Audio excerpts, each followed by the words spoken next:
Vermont was an independent nation before America existed. For 14 years, Vermont had its own government, its own flag, and its own laws. It was a sovereign country. Then it joined the USA, but now Vermont wants to leave. And it might actually be able to do it. Most Americans have no idea that one of their states was once a country. And fewer still know that Vermont could leave America tomorrow if enough people voted for it.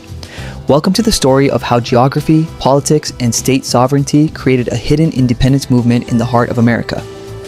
Here's the wild part. Vermont declared independence from Britain before America did. In January 1777, Vermont declared itself independent.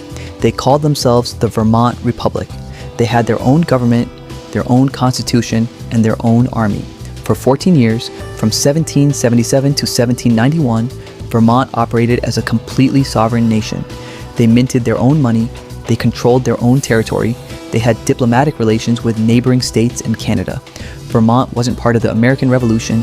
Vermont was its own revolution. But here's the key. Vermont was surrounded. To the west was New York.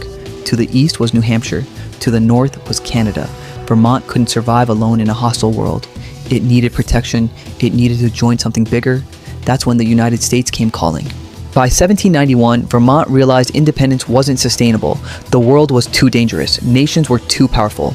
So Vermont negotiated with the new United States. Vermont had leverage. The US needed Vermont as a buffer state between America and Canada. Vermont's leaders made a deal. They'd join the United States, but only if Vermont got special rights. Vermont would keep more control over its own affairs than other states. Vermont would have special status as a semi-sovereign entity within America. In 1791, Vermont became the 14th state. It was a marriage of convenience. America got a strategic territory, Vermont got security and protection, but Vermont never forgot it was once a nation. Fast forward to today, Vermont is having second thoughts about this 230-year-old deal. There's an actual political movement called the Vermont Second Republic Party. Their goal, Vermont independence. Their platform, secession from the United States, and it's gaining traction. Thousands of Vermonters have signed petitions for independence. The movement accelerated after Trump, Biden, and the polarization of American politics. Vermonters increasingly feel like they have nothing in common with the rest of America. Vermont wants universal health care, like Canada, stricter gun control, progressive policies, environmental protection. They feel abandoned by Washington. They feel like they'd be better off as an independent country, aligned with Canada or the Nordic countries. The movement isn't fringe anymore. It's mainstream conversation in Vermont. Here's the question.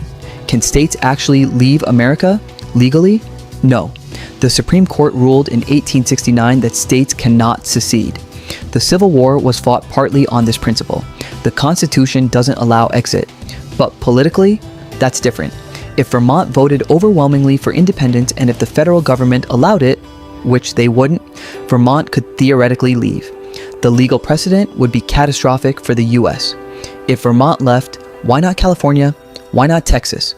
So the US government would never allow it. But the movement exists, and it's growing. Vermont represents something bigger, state sovereignty.